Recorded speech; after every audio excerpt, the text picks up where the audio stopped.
Only profit that belongs to you is the one that has come to your bank account, बाकी सब हवा है। तो मेरे according Rahul was suffering from a problem, this problem is called monkey mindset. दोस्तों यही problem होती है इंट्राडे ट्रेडिंग में, जहां पर इंट्राडे ट्रेडिंग में टाइम आपके अगेंस्ट जा रहा है, वहां पर आपका दिमाग आपका साथ देना छोड़ सकता है। I have read many books on intraday trading. I have been practicing intraday trading for a very long time. Say it's been almost 17 years और मैंने 1 मिनट से लेके 30 मिनट्स सारे इंट्राडे के ट्रेडिंग स्टाइल्स ट्राई करे हैं। तो आइए मैं आपको बताता हूं कि क्या चीज इंट्राडे ट्रेडिंग में काम करती है और क्या चीज नहीं करती है।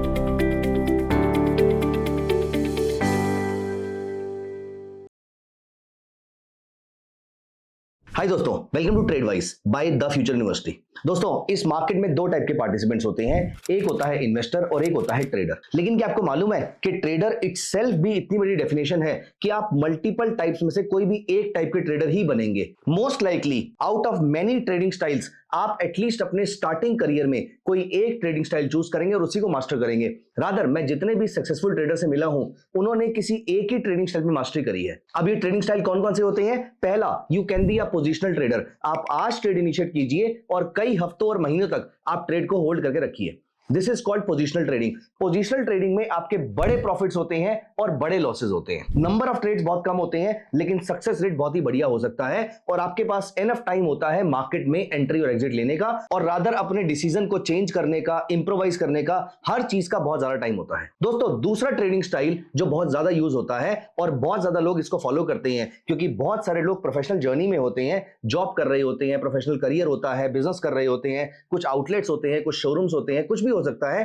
तो वो ये काम करने के साथ साथ, अपना ट्रेडिशनल बिजनेस करने के साथ साथ वो ट्रेडिंग में आते हैं, and these people mostly become swing traders. Swing trading style क्या होता है? आप आज एक ट्रेड को इनिशिएट करते हैं और अगले कुछ दिनों या हफ्तों तक आप उस ट्रेड को होल्ड करते हैं। अब दोस्तों यहां पर आता है सबसे इंपॉर्टेंट क्यों? सबसे ट्रिकी ट्रेडिंग स्टाइल, T20। बिल्कुल सही पहचाना आपने, this is called intraday trading. वैसे इंट्राडे ट्रेडिंग इटसेल्फ भी दो टाइप की हो सकती है।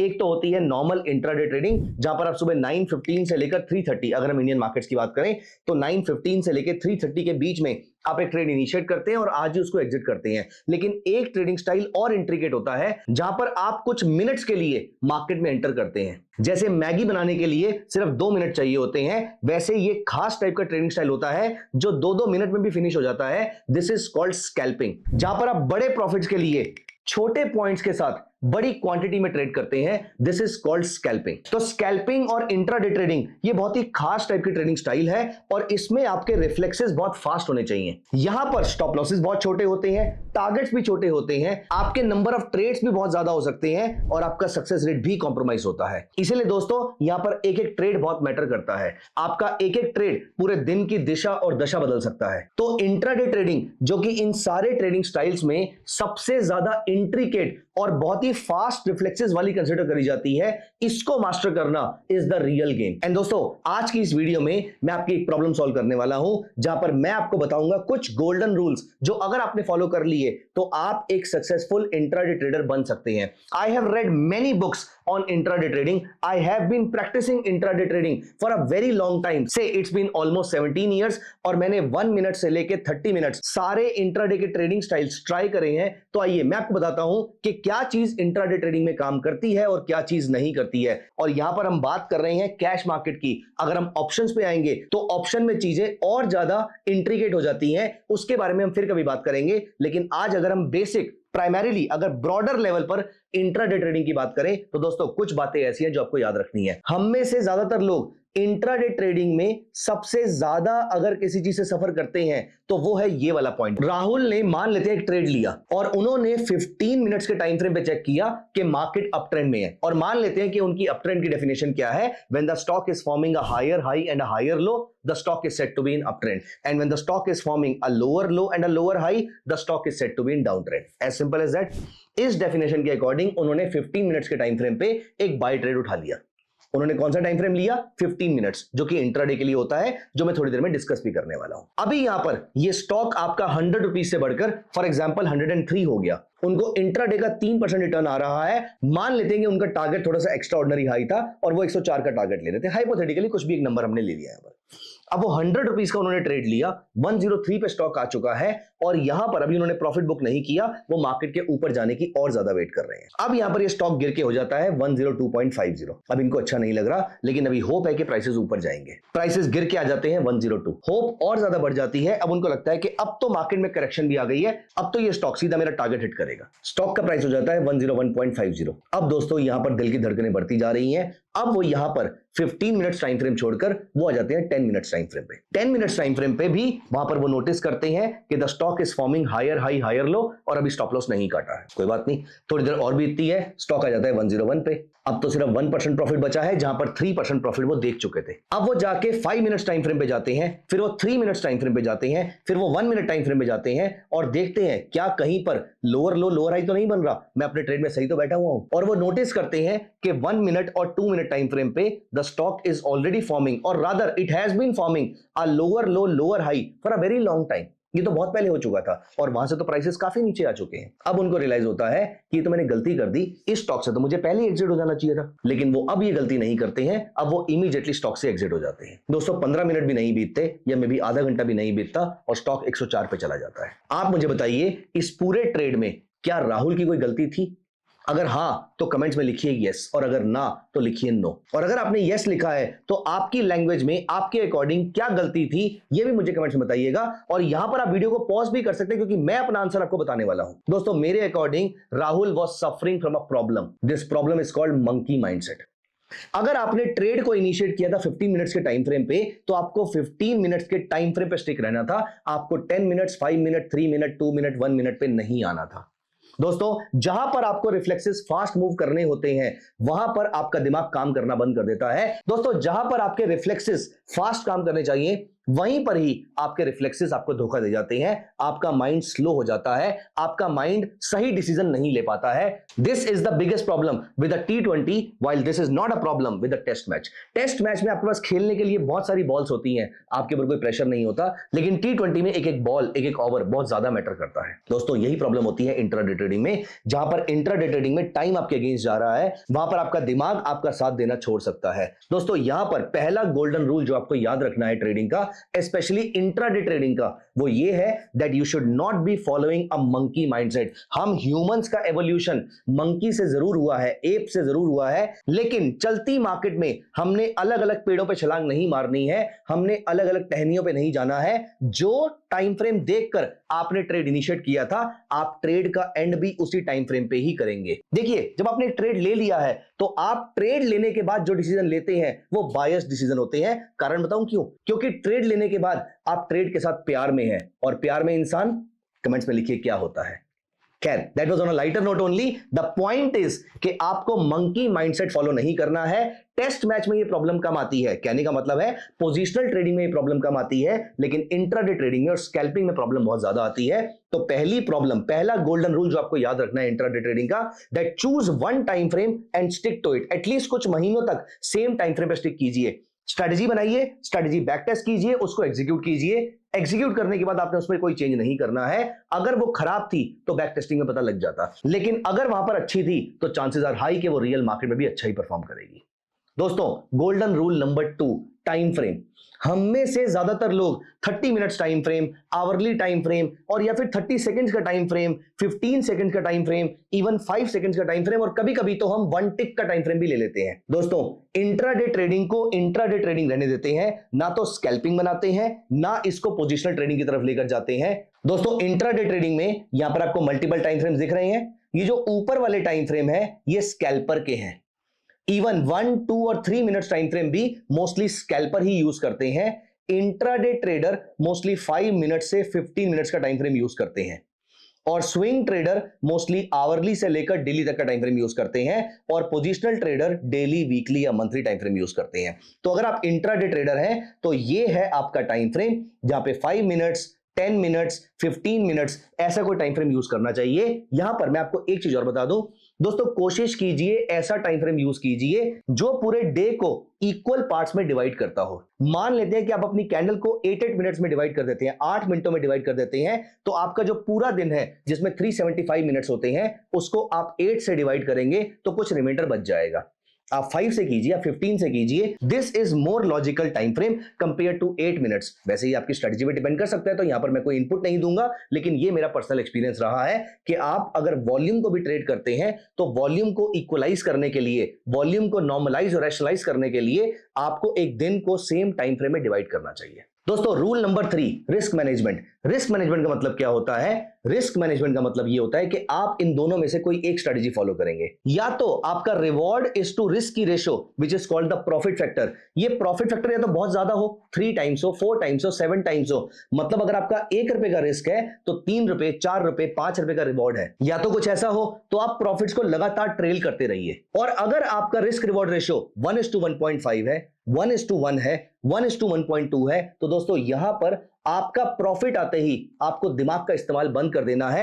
अगर आपके सेटअप के अकॉर्डिंग प्रॉफिट आया है, यहां पर आपका कोई ओपिनियन नहीं होना चाहिए। प्रॉफिट आया, पोजीशन काटो, बाहर हो जाओ। Act like a doctor. Surgery करनी है आपने, चाहे स्टॉप लॉस हो चाहे टारगेट हो, इमीडिएटली पोजीशन को स्क्वायर अप करना है, क्योंकि इंट्राडे में मार्केट को पलटने में 1 सेकंड से ऊपर नहीं लगता है। अभी मार्केट ऊपर थी और अभी यहां पे 200 पॉइंट नीचे दिख रही होगी।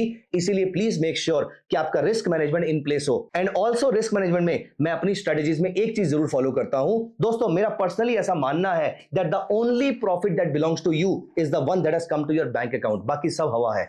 इसका मतलब क्या है कि अगर मेरी पोजीशन मुझे टारगेट के आसपास लेकर जा चुकी है, या फिर मेरी पोजीशन में मुझे मेरे रिस्क जितना ही रिवॉर्ड आ रहा है, मैं अब अपने स्टॉप लॉस को ट्रेल करके कॉस्ट पे ले आऊंगा।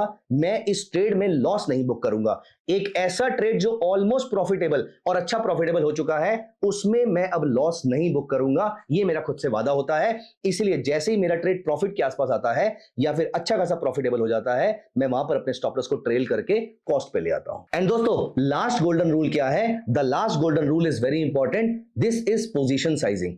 हमें लगता है इंट्राडे ट्रेड है, इंट्राडे में कितना ही नुकसान हो जाएगा, क्योंकि ओवरनाइट रिस्क हम कैरी कर नहीं रहे हैं। यूएस मार्केट ऊपर जाए नीचे जाए उससे क्या फर्क पड़ता है? यूके का फुटसी ऊपर जाए नीचे जाए उससे मुझे फर्क नहीं पड़ता है। रात को इजराइल ईरान का वॉर हो जाए मुझे क्या फर्क पड़ता है? मैं तो सिर्फ इंट्राडे में ट्रेड लेकर जा रहा हूं। तो दोस्तों पहली गलती, हम यहां पर ओवर कॉन्फिडेंट हो जाते हैं। तो हमें ट्रेड में पोजीशन साइजिंग कैसे लेनी है, आइए मैं आपको एग्जांपल के थ्रू बताता हूं। हम में से ज्यादातर लोग जब ट्रेड लेते हैं तो प्रॉफिट का सोचते हैं। नहीं, ये गलत थॉट प्रोसेस है। Take care of your losses and the profits will automatically take care of themselves. तो आपको करना क्या है? आपको ट्रेड लेने से पहले यह सोचना है कि मेरा इसमें मैक्सिमम लॉस कितना हो सकता है और क्या मैं ये लॉस बियर भी कर पाऊंगा या नहीं कर पाऊंगा। दोस्तों खराब ट्रेड में सिर्फ आपका पैसा नहीं जाता, पैसे से ज्यादा कॉन्फिडेंस है जो आपका चला जाता है, जो अगले ट्रेड में भी आपके रिफ्लेक्ट करता है और फिर उसके बाद सब्सिक्वेंट ट्रेड्स में रिफ्लेक्ट करता है, जब तक कि आपके पास एक स्ट्रीक ना हो जाए विनिंग की। और विनिंग स्ट्रीक आना बहुत ही मुश्किल काम होता है। इसलिए दोस्तों खराब ट्रेड में आपको सिर्फ इतनी बात याद रखनी है कि अपने लॉसेस को मिनिमाइज करना है। तो लॉसेस को मिनिमाइज करने के लिए आपने करना क्या है? सबसे पहले ट्रेड लेने से पहले आपने ये सोचना है कि मैं कितना लॉस बियर कर सकता हूं या कर सकती हूं। सो फॉर एग्जांपल मैं एक ट्रेड में 10,000 रुपीज का लॉस बियर कर सकता हूं। यहां पर मैं एग्जांपल के थ्रू दिखाता हूं आपको। सो मैं चलता हूं यहां पर भारतीय एयरटेल पे, और भारतीय एयरटेल पे लेट अस से मैं 5 मिनट्स चार्ट पे ट्रेड कर रहा हूं। And hypothetically, completely hypothetical scenario, मैंने यहां पर इस लेवल के ऊपर बाय करना है।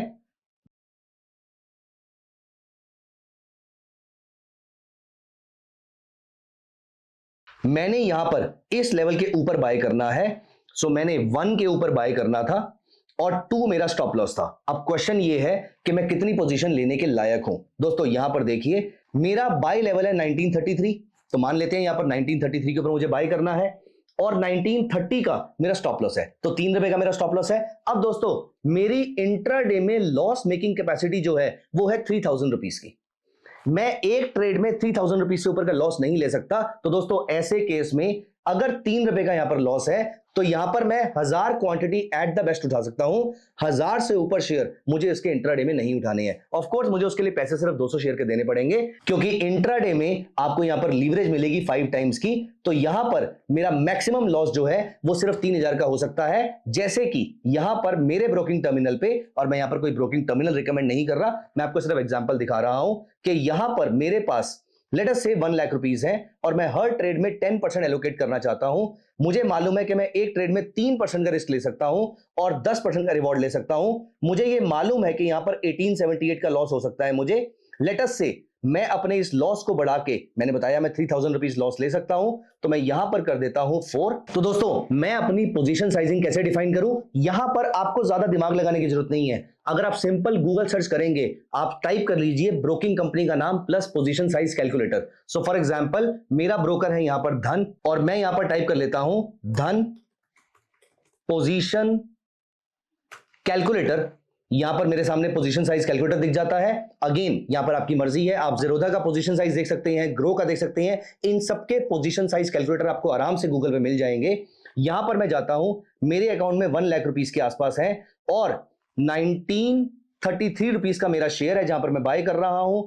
1930 का मेरा स्टॉप लॉस है, और यहां पर इस केस में मेरा जो लॉस डिफाइंड है वो 3000 रुपीस के आसपास का है। तो यहां पर देखिए मेरा लॉस अगर 3000 रुपीस का है जो मुझे लेना है, तो मैं कितने शेयर ले सकता हूं, मैं सिर्फ 1000 शेयर ले सकता हूं। यहां पर तो कैलकुलेशन बहुत ही सिंपल थी, क्योंकि मेरा 3000 रुपीस का मैक्सिमम लॉस परमिसिबल लॉस था। लेकिन अगर ये लॉस बढ़ा के मान लेते हैं कि मेरा रिस्क जो है वो 10,000 रुपीस का है, अब अगर मेरे को यहां पर 10,000 रुपीस का लॉस करना है, तो यहां पर देखिए राइट साइड पे इस जगह पे पोटेंशियल रिस्क पे जाइए, और यहां पर देखिए जब ये 10,000 रुपीस हो जाएगा, तो इसका मतलब ये है कि मैं अप्रोक्सीमेटली 3,333 शेयर्स मुझे यहां पर लेने चाहिए। इतनी क्वांटिटी, अब ऑब्वियसली मेरे पास इतने पैसे नहीं है यहां पर, वो एक अलग चीज है, क्योंकि यहां पर मेरे को अपने पैसे डालने पड़ेंगे। ऑब्वियसली जो मेरे जो फंड्स अवेलेबल हैं, जो मैंने यहां पर एज्यूम किए हैं, वो मेरे फेवर में नहीं है, but that's not a point here. The point is कि अगर मैं 10,000 का लॉस ले सकता हूं, तो मुझे कितने शेयर्स मैं अफोर्ड कर सकता हूं, मैं 3,333 शेयर, 3,333 शेयर्स होल्ड कर सकता हूं। ऑब्वियसली इस केस में मेरी जो क्वांटिटी है वो और ज्यादा हो जाएगी। तो जब मेरा बाय प्राइस 1933 है, स्टॉप लॉस 1930 है, और यहां पर मेरा जो रिस्क है वो 10,000 रुपीस का है, तो मेरी पोजीशन साइजिंग जो है वो 3,333 शेयर की बन सकती है। इसका एक और तरीका भी हो सकता है, यहां पर अगर मैं मान लेता हूं कि मेरे पास 1 करोड़ रुपए हैं और मैं अपने हर ट्रेड में सिर्फ और सिर्फ 2% का रिस्क ले सकता हूं, तो यहां पर मैंने कर दिया 2%। 1933 पे मेरा बाय प्राइस है, 1930 का मेरा स्टॉप लॉस है, तो इस केस में मेरा पोटेंशियल लॉस जो है वो 2 लाख रुपए का हो सकता है, और मैं कितने शेयर्स ले सकता हूं, विच इज 66,666, क्योंकि मैंने यहां पर अपनी क्वांटिटी बढ़ा दी है। तो आप यहां तो रिस्क बाउंड्री डिफाइन कर सकते हैं कि हर ट्रेड में मैं कितना परसेंटेज रिस्क लेने को तैयार हूं, और या फिर हर ट्रेड में मेरा पोटेंशियल रिस्क इन रुपीस कितना हो सकता है। इसके बेसिस पे आपको यहां पर शेयर्स टू बाय लिखे हुए आ जाएंगे। ये कैलकुलेटर आपको इजीली अवेलेबल हो जाएगा, और अदरवाइज इस कैलकुलेटर का लिंक हम नीचे कमेंट्स में डाल भी देंगे, सो दैट आपको ये कैलकुलेटर आराम से मिल जाए। सो दोस्तों ये 4 रूल्स हैं जो आपको फॉलो करने हैं। मैं रिपीट कर देता हूं, और आप इन चारों रूल्स को एक बार कमेंट्स में जरूर लिखिएगा। पहला, मंकी माइंडसेट। कमेंट्स में लिखना इसलिए जरूरी है सो दैट आप अपने माइंड को सिग्नल दे देंगे कि आपको इंट्राडे में कौन सी गलती नहीं करनी, और आपको इंट्राडे में गोल्डन रूल्स कौन कौन से फॉलो करने हैं। पहला, मंकी माइंडसेट नहीं फॉलो करना है, आपको स्टेबल रहना है। दूसरा, आपका टाइम फ्रेम डिफाइंड है, 5, 10, 15 मिनट्स ऐसा कोई टाइम फ्रेम रखना है, और इक्वली डिविजिबल टाइम फ्रेम रखना है। तीसरा, आपका रिस्क मैनेजमेंट, ऐसा कोई भी ट्रेड जो प्रॉफिट में जा चुका है उसमें लॉस बुक नहीं करना है, because the only profit that belongs to you is the one that has come to your bank account. तो please make sure that you are booking your profits continuously. And चौथा, which is the last rule that we have discussed, is that you should be knowing how much capacity you have to hold. That means how many shares you can afford to buy or afford to short cell. यहां पर position size calculator आपके काम आ सकता है। तो दोस्तों ये 4 चीजें मैंने आपके साथ डिस्कस करी हैं। आई होप आपको चारों बातें समझ में आई होंगी। इन चारों रूल्स को कमेंट्स में लिखिएगा, और अगर आपका इन चारों को लेकर या कोई और थॉट को लेकर भी कोई क्वेश्चन है तो कमेंट्स में जरूर बताइएगा। I will be very happy answering all those questions. तो दोस्तों कैसी लगी आपको ये वीडियो, कमेंट्स में मुझे आपके फीडबैक का इंतजार रहेगा। Thank you so much, bye bye, take care. If you are curious to know more about this topic, then I have left a link in the description box below. Go check it out and immediately reserve your seat now.